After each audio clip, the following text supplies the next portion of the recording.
Hello everyone, welcome to the Martiniere Career Fair 2023.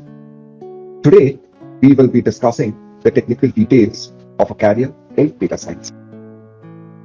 We are all aware that data is all across the internet. Therefore, we begin with a journey into the world of data. Data science gains popularity. Data science is the field that uses data analysis and algorithms to extract knowledge and insights from both structured and unstructured data. Analysis happens to be over the field of statistics, where you should have a good interpretation of the underlying data, whereas the algorithms help you to run meaningful computer programs, fetch the information from the underlying data as per your needs and requirements. Therefore, data science combines elements of computer science, stats, and the domain knowledge to solve real-world problems. Data science in action. Data science extends to healthcare, business, entertainment. In healthcare, depending on the study of a patient, we can predict what likely disease could he have at a future point of time. Businesses can ensure market analysis, which markets of which geographical locations can be helpful, which target or the customer segment is the right one where my ad should be pushed, and more importantly, entertainment. Depending on my past movie viewing, recommendations can be made and I can be prompted to view a certain movie, a certain series of movies by studying data science. In-demand skills, because world is across data. A lot of data scientists and analysts would be required to make use of this underlying data to make informed decisions. Therefore, demands are going to be high, salary packages are going to be high. That's primarily the challenge as well as the advantage of data analytics. Interdisciplinary learning. We have seen proper algorithms based on the data are able to generate various code, merge it with the domain knowledge, produce a result, solve a real life example or real life problem. So data science is the future. Some of the leading institutions and platforms for data science and data analytical careers, IITs and IIMs of India. Coursera is the online platform. Amity University blends data science curriculum in most of its UG and PG programs. So a good option. Qualifications, I would say yes and no. No, because online platforms train you as a beginner and they do not expect you to have a pre-qualification. On the contrary, high-end degrees and masters usually seek UG or PG specializations. So that is how one can think of making his career in data science or as a data analyst. Thank you very much.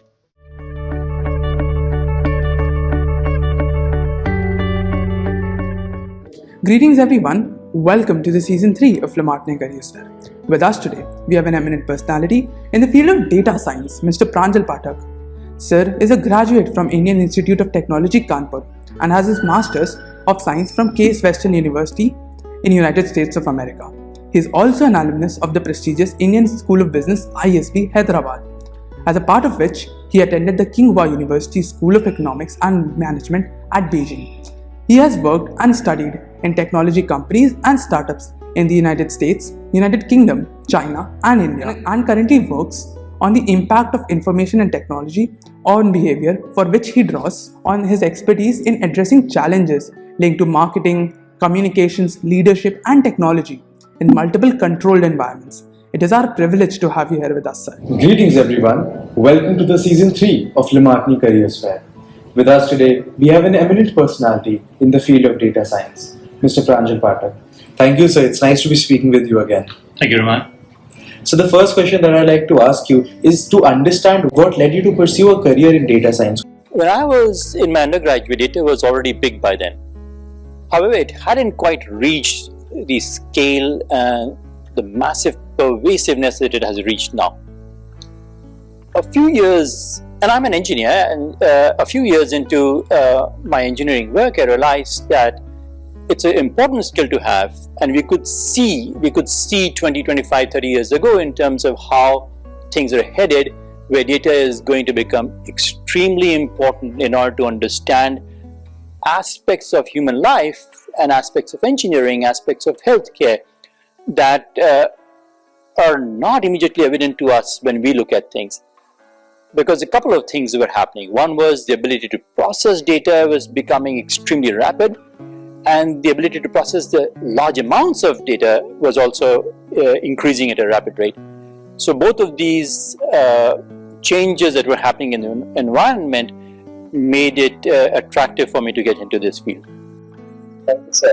I'd like to know what exactly is data science, because not many people are aware of what this field is. So would you help us understand it in a better way? Sure. So one example that we were discussing earlier, which I think I would share for the benefit of everyone, is let's say 40 years ago, someone went to an interview and the interviewer is asking a bunch of questions and they're evaluating the answers that you're giving. They're looking at your educational background, your experience that you've gone through, and based on all that information that they have, they're making a choice and a decision. Now that is data sciences. You're looking at a bunch of information, data, and based on that you are making a choice. What has happened now with the advent of technology is that we have automated the process, and we've also made the process substantially more rapid. So the underlying concept is the same. We've been doing this since we were hunter-gatherers, right? You see a lion, you respond accordingly. That's data science. But now what has happened is we have become really good at it. Yeah, because with the advent of technology, how data science is changing, especially with machine learning and AI on the scene now. So what do you have to comment on that? A couple of areas where it has really become very powerful.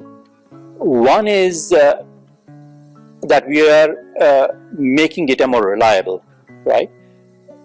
Maybe 20 years ago, there were these challenges where we are not able to process large volumes and we are not able to process them fast enough. And they've come up with these technologies where the data is going to be stored in a distributed fashion in like maybe hundreds of different places, and it is going to be stored in a redundant fashion. So what that means is that it is being duplicated across. So let's say you're buying something on Amazon and suddenly a server crashes. Amazon is still able to retain your shopping cart. It doesn't lose that information. The other thing that, if you continue with that same example, let's say there are 80 pieces of that item in the inventory, right? And there are 200 people who are exploring that item at this point, and they've all added them to their carts. And the problem that Amazon's engineers need to solve is that how do we make sure that no one misses out? Because you don't want to create a situation where someone adds a product to their cart, but it's not available when they're checking out. And this is being done in a distributed fashion, because what is happening is that the people who are buying the product are sitting in 20 different locations, but there's only one warehouse in one location. So these problems are being solved, and they are being solved with new algorithms that have come up. Machine learning is something that has really changed the shape of how data sciences have worked, because it is allowing the machine to almost simulate the way that we make decisions. And normally what happens is that you have something called supervised learning. So what that means is that you have this data, and this data you're attaching, there's a human being who sits down and gives an idea, puts in certain markers in the data as to what this means. But in the advanced aspects of artificial intelligence and machine learning, the machine is itself able to process a whole bunch of data over a period of time, which is known as longitudinal data, and able to arrive at conclusions without as much human interference as was required early in the past. Well, sir. Thank you. As is the case with most technical fields, a lot of data is analyzed, especially the name entails data science, right? So what are some essential skills which are very technical that a person should try to cultivate from a very young age, even if they're in high school, that will help them to become better data scientists? Okay, let me start off by saying that mathematics is not difficult. everyone can do mathematics, and the only thing people sometimes are afraid of mathematics is because they haven't devoted enough time to it. So if you overcome that fear, if you're prepared to devote some time, then everyone can be good at mathematics. And the reason why I'm saying this is because my advice is that even though you can enter into the field of data analysis without doing mathematics by focusing on the application areas, it is extremely critical to be good at mathematics and statistics. I would say if you really don't want to get your feet wet in this field, if you don't want to get into the depths of mathematics, then there are a lot of good other career options to pursue. So mathematics and statistics, and then you should pick up a little bit of computer science at least. In fact, that's critical. You should learn Python, that's the new technology, and students in school can easily learn Python. It's a new thing and it's easy, well, it's a relatively new thing and it's easy to learn. Then SQL. SQL is essentially databases. Databases are these structures where you store data in a structured format and then you withdraw it. Of course, it's also possible to store it in unstructured formats nowadays in databases. So these are the four key things that you start off with: mathematics, statistics, programming, and then databases. To help us understand what are the techniques and methodologies that are required in order to do that makes data science a very multidisciplinary. Let's consider some titles, right, of careers in the field of data sciences. So you could be a data scientist, you could be a database engineer, you could be a data analyst, you could be a data architect.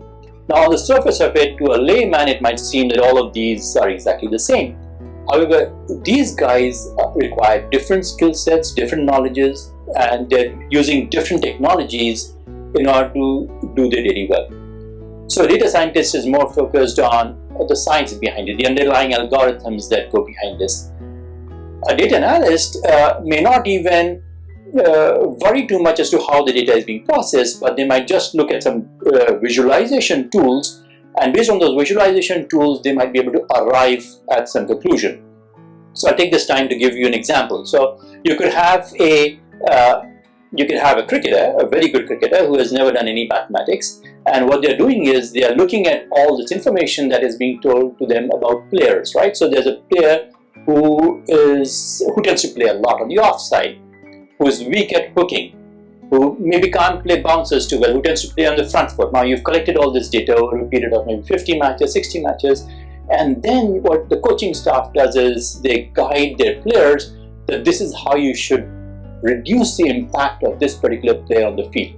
Now that's data science, right? So now a database engineer wouldn't have nothing to do with this, right?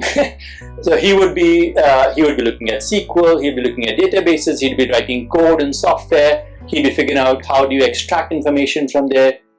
Then you have the data architect. The data architect might be figuring out that, okay, let's say we have a business environment, right? What are the kinds of data that is critical for us in the business environment? So you need to know the price of products, you need to know where the products are being sold, you need to know who's buying the product. So again, this is something which a database engineer doesn't need to worry about. So the field has exploded so much. There's so much knowledge that till some time back, data science was not even a field of study in undergraduate, right? It used to be part of computer science, and computer science itself is a relatively new field. But now what has happened is you have an undergraduate program in just data sciences, and then within data sciences, each of these subfields are becoming so big that as you go along in the career, you will need to specialize in one subset or the other. Thank you so much, sir, for that answer. The next question I have for you is, data privacy and ethical considerations have become the talks of the town recently. So how can data scientists, while working with large volumes of data, ensure its privacy as well as security? This is very relevant today. In fact, it had become relevant around 10 or 15 years ago, because for more than a decade we've known that data is being used to manipulate people, and people were having difficulty understanding because they were thinking of data as okay, here's my name, here's my phone number, my address, what can people do? My money still stays in the bank account. But what data is doing is the choices that you're making, they're determining the behavior of the individual, and it is possible for people to change the behavior of the individual.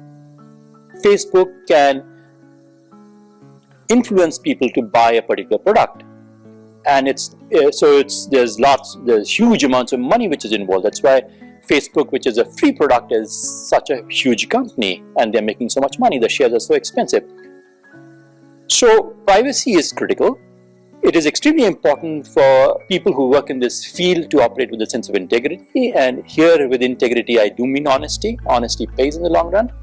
However, having said that, the responsibility for making sure that data privacy operates and that AI and machine learning don't take us down to the destructive outcome that so many people are warning us about, the responsibility for making sure that that does not happen lies with the government, and it lies with the corporate structures. Because those are the people that need to make the laws and the regulations that this is kept under control. And sadly, maybe because there's a lack of expertise, not enough action has taken place in the last 10 years. Again, I will touch on something which probably is slightly distractive, but at the same time I think it's going to inspire people into the field of data sciences. So around a little more than a decade ago, we had this Arab uprising, right? And there were these countries, not one, but literally dozens of countries around the world, and not only just Arab countries, but other places as well, where mass movements were taking place. And these movements were all, at that point, instigated through a kind of manipulation of data. So privacy is extremely important. Several countries around the world are seeing privacy not just as a threat to the individual, but also as a national security threat. Thank you so much, sir, for that comprehensive answer. The next question I have for you is, how can data scientists communicate and collaborate with people from various disciplines to analyze that data and interpret its findings in the most effective manner possible? This is a good question, because people who are involved in mathematics, statistics, they have a tendency to be really focused on the problem that they are operating on. And that focus is necessary because the problems are complex. So it is important for data scientists to come out of the cocoon and make an extra effort to make sure that they collaborate well. Again, let's say if you compare it to economists through their training develop communication because it's a critical part of their discipline. In data sciences and in mathematics and statistics, it is possible for someone to be the best statistician or the best mathematician in the world and really not have to worry about communication at all. So communication again is key for collaboration. The other thing which becomes key for collaboration, particularly in an environment where you have got a lot of mathematicians, is efficiency, because they are very clear-cut in their operations and their behaviors, and they like things to be like crisp. They like things to for them the answers are like yes or no, right? For them the answers are numerical, and they don't like long-winded meetings and stuff. So efficiency, organizational efficiency helps increase collaboration. The third thing which I would advise is maybe having an attitude of gratitude, because when we operate in a team, then everyone is basically contributing to the team. So we should of course take pride in the work that we do, but we should also have gratitude for all the other team members out there. There's a whole lot of things which I can throw at this. We can talk on hours and hours about just collaboration, but let me put one more thing out there as well. In teams that collaborate well, it is like what we usually see is that the team members get a sense that they're being treated fairly. So it is important for everyone in the team and the team leaders to treat the team fairly across the board. When you're treated fairly, you're energized and you want to collaborate. Thank you so much, sir, for that answer. The skill of communication is truly relevant and essential in the modern time. The next question which I have for you is, the field of data science is ever evolving, with things and tools and technologies becoming irrelevant in the blink of an eye. So how can data scientists stay up to date with the latest trends and technologies? We can list out a whole bunch of associations, journals that will give you information on this. One thing which data scientists should focus on is see how this body of knowledge has evolved, because that is part of your expertise. You should know it anyway, And then knowing that gives you an idea as to what are the areas that you should look out for in order to get information and new information as it is evolving. Because the evolution in the field has happened within the last maybe 20 to 25 years, and a lot of this evolution has happened because of the challenges that the data scientists themselves have faced. So, for example, they realize that there's a whole bunch of data being generated from 20 different locations, they are being stored in different formats, and at some point individual data scientists or teams of data scientists came along and decided that, okay, we need to have tools for bringing all these like unstructured or unrelated data together and put them in a format that is presentable for one person to look at it in a unified fashion. So that led to growth in the technology. So if you know the challenges that they are facing, then you can stay on the cutting edge of how the technology is changing. So the best way to stay on top of it is to become an expert in what you already know and have a good idea of the challenges that are coming in the field. Thank you, sir, for helping us understand the intricacies of data science. And as the last question, I'd like to ask you if you have any piece of advice or any message that you'd like to share with the people who are watching. So we'll tune this message for the data scientists, mathematicians, right? I'm an engineer and I know that we tend to associate nerdiness with engineers.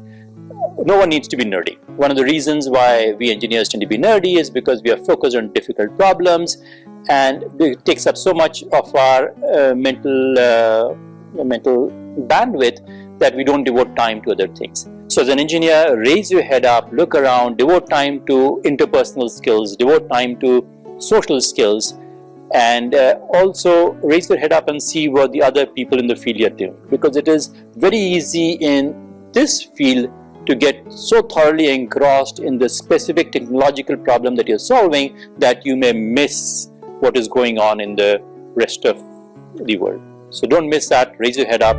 Watch out.